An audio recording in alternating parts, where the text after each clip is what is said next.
Elikkä homman nimi on se, että perjantaina lauantain 9-10. syyskuuta sun pitää tulla Vihdin kirkonkylälle, koska siellä järjestetään sellainen uusi nuorten ja lapsiperheiden tapahtumakokonaisuus nimeltä Tellusfest. Elikkä tämän Tellusfestin ideana on ottaa yhdessä haltuun Vihti ja koko pallo, tai no ainakin tämän tapahtuman maailma. Ja tämä tapahtuma on nuorten nuorille järjestämä ja mukana on melkeinpä kaikki Vihdissä nuorten kanssa toimivat järjestöt. Ja tosiaan kirkonkylän hiekkakentälle kohoaa 2 sirkustelttaa, jossa tapahtumia pidetään. Ja tää toinen teltta on messuteltta ja toinen on tapahtumateltta.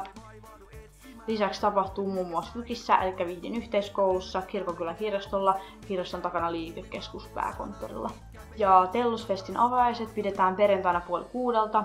Ilta täyttyy musiikista ja diskoista ja huipentuu kello 22:30 starttaavan Kuningasidean keikkaan, joten varmista, että olet tulossa. Lauantaina on koko päivä ohjelmaa, eli aamupäivällä on työpajoja ja harrastusten esittelyitä. Sitten 4 lähtien iltapäivällä pidetään Talent Vihti ja mieti valmiiksi, onko sulla joku taito, jonka haluaisit jakaa siellä, jos joo, niin ilmoittaudu ihmeessä mukaan. Ja tämän koko tapahtuman kruunaa 7:30 eteenpäin tunnelmallinen lyhtyjuhla, jossa on esimerkiksi elävää musiikkia, tulishouta ja syötävää. Ja lisäksi koko tapahtuman ajan auki on nuorten olohuone ja nuorisokahvila.